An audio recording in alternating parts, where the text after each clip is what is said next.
Good afternoon, morning, and welcome to Turbo Tortoise Tech. If you're new here, my name is Reese, 4-piece from KFC or Wiki Triple XL. And in this review, I'm having a look at the MSI Bravo 15, which I know, it's a little bit late. Let me address the elephant in the room straight away. I said this was going to be out on Friday, but with all the load shedding and stuff that was happening that week, I missed out on some software downloads, and I wanted to give it a full proper battery test as well, so I needed to be able to discharge and recharge it and get all of that kind of info done as well, which takes a couple of hours. So instead I opted to rather have it done for today on Monday. And just as what I did, because with all of those tests now, it's actually painted a little bit of a broader perspective on the notebook. So let's start off with the specifications of the notebook. It's got a Ryzen 5 4600H, which I'm quite excited about. It's a 6-core 12-thread from AMD, and their 4900H absolutely blew my socks off and blew the doors off of my 2700X as well. Absolutely thumped that with a whole 65 watts worth of power. And this should be a little bit better than that on TDPs, being a 6-core. So it's very good as far as the power versus performance kind of equation goes. It should be right up there. And they've teamed that up with an RX 5300M 3GB GPU, which is from the new Navi suite of GPUs from AMD as well, or at least from AMD ATR. It's got a single 8GB DIMM at 3200 megahertz though. I really would have liked to have tested this in dual channel, because that does make a bit of a performance difference, probably on AMD especially, probably anywhere between 5 and 10% depending on the application. But it's not the end of the world. It's still got some, at least it's 8GB and not 4, right? The monitor is one of the areas where things get just a little bit interesting. This actually ships with 120 Hz FreeSync premium capable monitor, which is quite nice to have. 120 Hz on a laptop of this price is very, very good value. And then it also has a 512GB NVMe. While it's not the fastest NVMe I've ever seen, it is considerably faster than a normal 2.5-inch drive, as you'll see by the Crystal Disk Mark test. The trackpad, keyboard, and webcam, the normal 3 setups that you see on the laptop, are average or above average. I have to say the keyboard, these keys are some of the smoothest I've ever felt. Actual like tactile feedback. They're incredibly smooth, which was a bit weird. The touchpad though is really nicely done. Multi-touch as well, so you can scroll on everything. 2-finger scroll on there. Nicely separated, bottom section. The tactile feedback from the click is really nice. All around, I have to say, it is quite a nice setup from that perspective. Standard red backlighting, nothing really to customize there, just brightness settings, etc. But for the most part, good standard equipment. Looking around the laptop at the port setup, on the right hand side we do have an HDMI 2.0 along with its charging connector. The HDMI is capable of doing 4K at 30 Hz, so it's not going to do 4K 60 unfortunately, but if you're looking to run like a 1080p 144 Hz monitor from this, or a normal 4K panel at 30 Hz, then you will have absolutely no problems in doing that. On the left hand side we have a headphone jack, 2 normal USB 3.0s, 2 USB Type-Cs, an RJ45 connection for that LAN, and then a Kensington lock. Networking, I have to say, and jump in here on that, the Wi-Fi was very, very good. It kept a constant 75 megabits worth of transfer rate. My internal networking is rated up to AC 1900, with 1300 being the maximum it can do on a single connection. This ran at 866, giving me that 75 megabytes per second, and it transferred extremely well. The transfer graph looked really good. It was keeping up like constantly like that. And that's pretty much a bullet point presentation for the performance of this machine. Battery life is one of the caveats that I think could be somewhat improved. I think it's just down to the chassis that they've put it into, because this is some 2 kilograms, this whole computer. It's got really nice aluminium finishing on it, and overall the chassis presentation is very, very good. The cooling presentation as well is very, very good, but the battery life was a little bit lacking.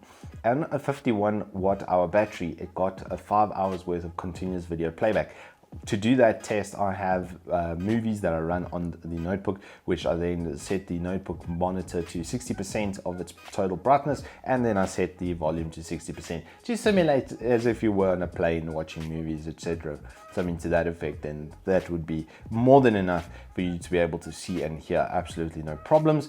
And like I say, just over 5 hours on the battery test. Recharging was done pretty quickly, though it does have a big 180 watt adapter, and when connected there is actually noticeable performance differences, especially when I tested 4K video. As you'll see in the clip here, without the battery connected, it is like a little bit stuttery. Even though the bar is well loaded, the network had absolutely no problems. As soon as I connected it to its power though, then that smoothed out. So it just makes me think that maybe there's just not enough discharge from the battery to be able to run 4K video. Everything else worked pretty damn well. Gaming and stuff on battery, I wouldn't do it. Rather keep it plugged in. The CPU performance though is where things get, well, quite interesting. If you look at the Cinebench scores that I've got on screen right now, you'll notice on Cinebench R15 that it managed over 1300, which is better than the 2600X would get on average. And then for the rest of the benchmark results are pretty much the same. I did have a performance delta when I changed from the standard balanced power sort of setup in Windows to the ultimate performance setup, which I put in on the Dragon Center as well, but the Dragon Center didn't really seem to affect it. So those two don't seem to be linked, which is interesting. I did do all of the benchmarks again with the ultimate power setup because of that performance difference. So the ones that you are seeing are with everything basically absolutely maxed out.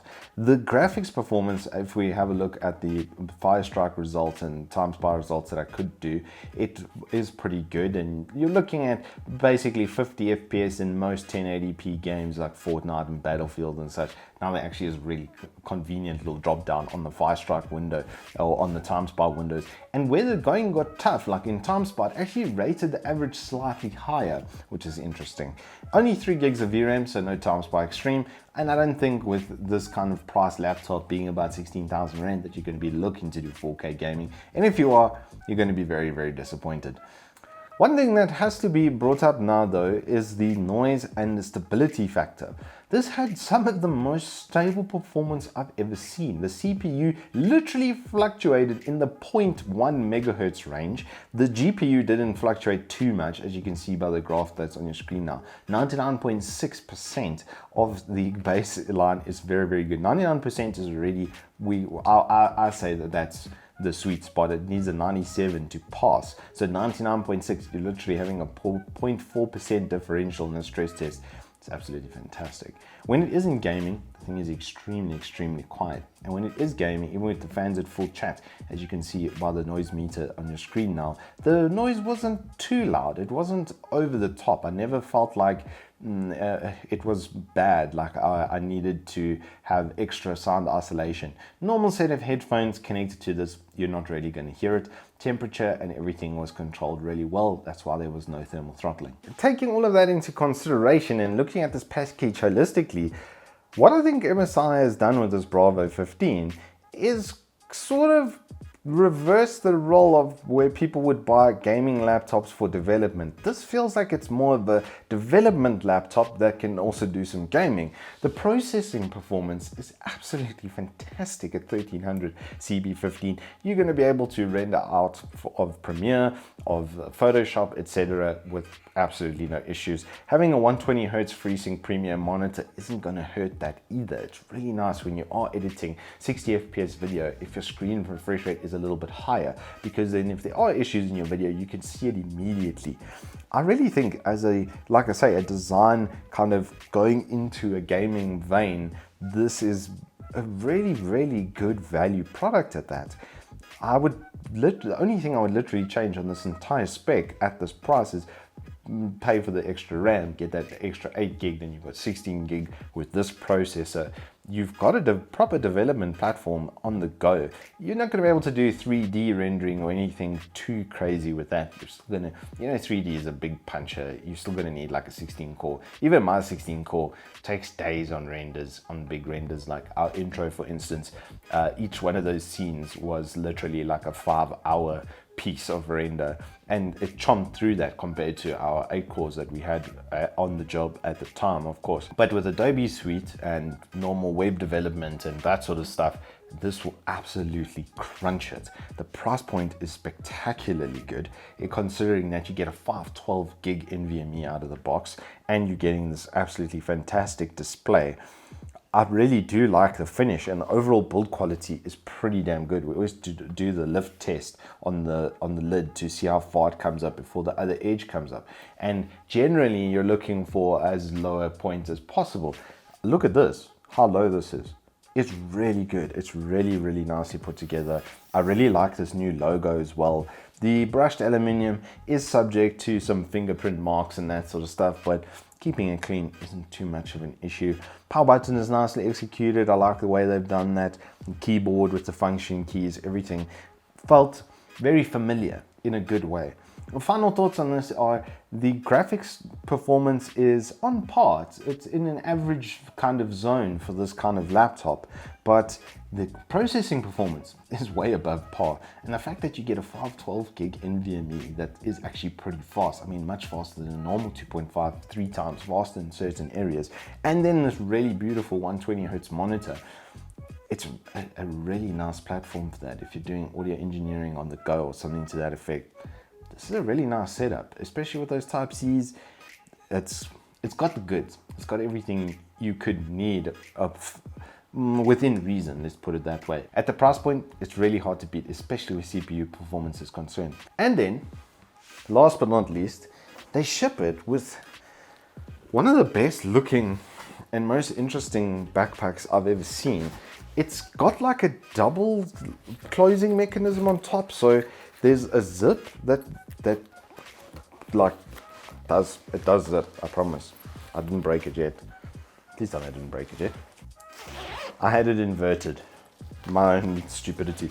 But then it like folds over the top and clips in here. There's like a really nice pouch on the back here where you can put some valuables behind you and then clip the backpack onto you. And then on the front, it's got like 2 like holes, smaller pockets here, and everything's nicely padded and exceptionally well finished. Like I say, the value for this bundle, if you are doing development cross gaming kind of thing, this should be right down your alley. If you want to take some light games with you, play stuff on like 1080p 60 fps on like maxed out settings for the most part, then this will be right up your alley. But things like CS and Dota, for instance, that can run on like a tea kettle, will be absolutely fantastic on this. And you won't even need a high refresh rate screen with you because you're carrying a 120Hz. I like a lot, MSI. I think you've hit a really good value point here. And I'm gonna have to give this a solid 9.5 out of 10 for this system, just because of the value that's coming through here. I think it's really nicely executed. I like that it's not loud. Just thumbs up for me. This is a really good product. Anyway, hope you guys have enjoyed this review. I think I've waffled on far long enough. And if you have, then hit us up with a like, subscribe, and I'll see you on the flip side.